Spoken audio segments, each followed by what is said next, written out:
प्रश्नावली 13.1 प्रश्न संख्या 1। 1.5 मीटर लंबा, 1.25 मीटर चौड़ा और 65 सेंटीमीटर गहरा प्लास्टिक का एक डिब्बा बनाया जाना है। इसे ऊपर से खुला रखना है। प्लास्टिक शीट की मोटाई को नगण्य मानते हुए निर्धारित कीजिए। नंबर 1, डिब्बा बनाने के लिए आवश्यक प्लास्टिक शीट का क्षेत्रफल। और 1 वर्ग मीटर शीट का मूल्य 20 रुपये है, तो शीट का हमें मूल्य भी ज्ञात करना है।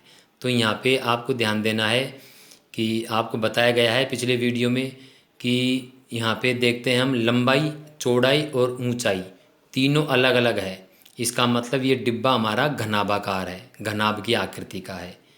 ठीक है, तो इसमें घनाभाकार डिब्बे की जो लंबाई है वो है 1.5 मीटर, चौड़ाई होगी 1.25 मीटर और गहराई यानी ऊंचाई मानी जाएगी 65 सेंटीमीटर।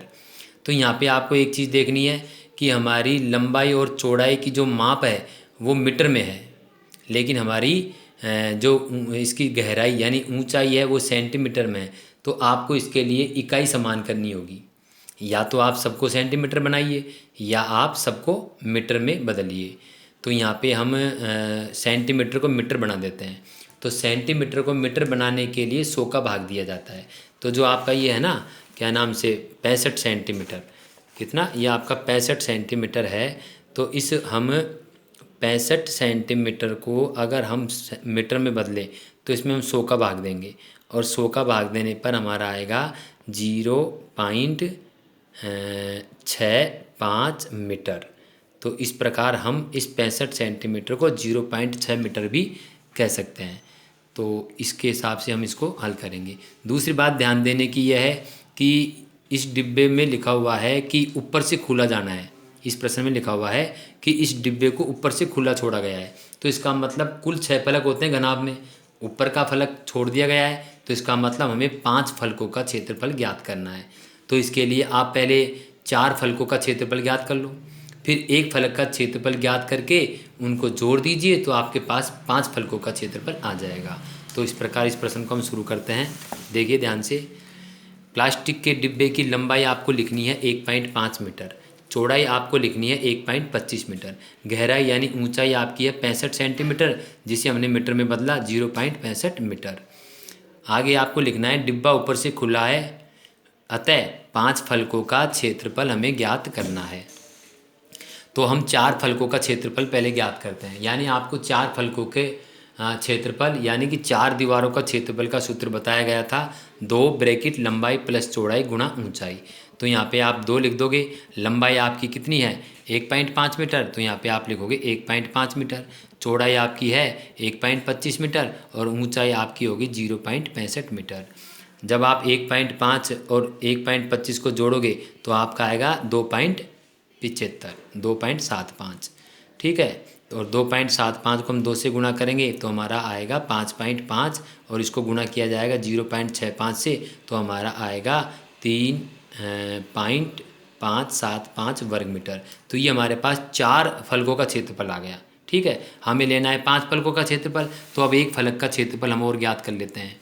तो घनाभ के एक फलक का क्षेत्रफल का सूत्र है लंबाई गुणा चौड़ाई। लंबाई है हमारी 1.5 मीटर, चौड़ाई है 1.25 मीटर। तो हम लंबाई चौड़ाई को गुणा करेंगे तो हमारा एक फलक का क्षेत्रफल बनेगा 1.875 वर्ग मीटर। ठीक है, अब डब्बा बनाने में आवश्यक प्लास्टिक शीट का क्षेत्रफल क्या होगा। पहले हमने 4 फलकों का क्षेत्रफल निकाला इसको। ठीक है, 4 फलकों के क्षेत्रफल को और एक फलक के क्षेत्रफल को हम जोड़ देंगे। 5 5 10 का 0 हासिल किए, 7 दूनी 14, 5 हासिल किए 1 और 8 1 9 5 14 का 4 हासिल किए 1, 3 1 4 1 5, दशमलव यहाँ लग जाएगा। दशमलव के बाद जो 0 होते हैं इनका कोई महत्व नहीं होता है, ये 0 हमारा कट जाएगा और हमारा आएगा 5.45 वर्ग मीटर। तो ये हमारे पास कुल क्षेत्रफल आ जाएगा डिब्बे को बनाने में, जो आया वो आएगा हमें। ठीक है, इसके बाद में हम देखते हैं कि अब ये प्रश्न हमसे पूछ रहा है कि 1 वर्ग मीटर का मूल्य कितना दे रखा है। 1 वर्ग मीटर का दे रखा है हमारे पास 20 रुपये। ठीक है, तो यहाँ पे आप लिख दोगे चूँकि 1 वर्ग मीटर शीट का मूल्य 1 वर्ग मीटर शीट का मूल्य हमारा है बराबर 20 रुपया। ठीक है। तो हमारे पास कुल क्षेत्रफल कितना आ रहा है, इसलिए हमारे पास 5.45 वर्ग मीटर सीट का जो मूल्य आएगा, सीट का मूल्य हम जब ज्ञात करेंगे तो इसको हम क्या करना है, इसको हमें 20 गुणा 5.45 से गुणा कर देना है। तो इसको गुणा हम जब